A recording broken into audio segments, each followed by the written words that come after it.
Tulong para sa mga apektado ng habagat at low pressure area pati nitong bagyong Juanito umabot na sa 5 million ayon yan sa Department of Social Welfare and Development.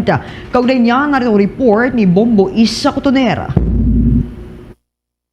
Patuloy na naghahatid ng tulong ang Department of Social Welfare and Development sa mga pamilyang naapektuhan ng malalakas na pag-ulan na dulot ng habagat, low pressure area at kamakailang bagyong Jacinto. Ayon sa ulat ng ahensya, umabot na sa halos 5 milyon ang naipadalang tulong pinansyal at family food packs sa iba't ibang lokal na pamahalaan sa kabuuang 10 rehiyon sa bansa.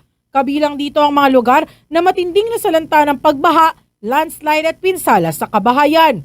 Batay sa pinakahuling monitoring ng DSWD, tinatayang mahigit 600 na pamilya ang nananatili pa rin sa 18 evacuation centers na patuloy na binibigyan ng pagkain, tubig at iba pang pangunahing pangangailangan. Bukod dito, nasa 4,905 na pamilya naman ang nakikituloy pansamantala sa mga kamag-anak at kaibigan habang hindi pa ligtas bumalik sa kanilang mga tahanan. Samantala, tiniyak naman ni Department of Social Welfare and Development spokesperson Irene Dumlao na may sapat pang nakahandang pondo at kagamitan para matugunan ang mga pangangailangan ng mas marami pang maapektuhan sakaling lumala pa ang sitwasyon. Sa ngayon, mahigit 2.5 billion ang nakalaang relief resources ng ahensya, kabilang ang mga family food packs, hygiene kits at iba pang non-food items. Hinikayat din ang kagawaran ng publiko na makipagtulungan sa mga lokal na pamahalaan upang mas mabilis na maihatid ang tulong sa mga nangangailangan.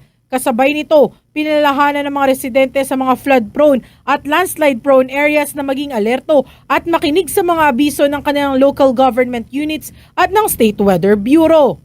Ang Department of Social Welfare and Development ay nakahanda na magbigay ng augmentation support sa mga local government units para matugunan yung pangangailangan po ng ating mga kababayan. At yan ay sa pamamagitan ng pagtitiyak na meron po tayong sufficient na mga stockpile sa iba't ibang lugar sa ating pong bansa na nakapreposition sa ating pong mga warehouses.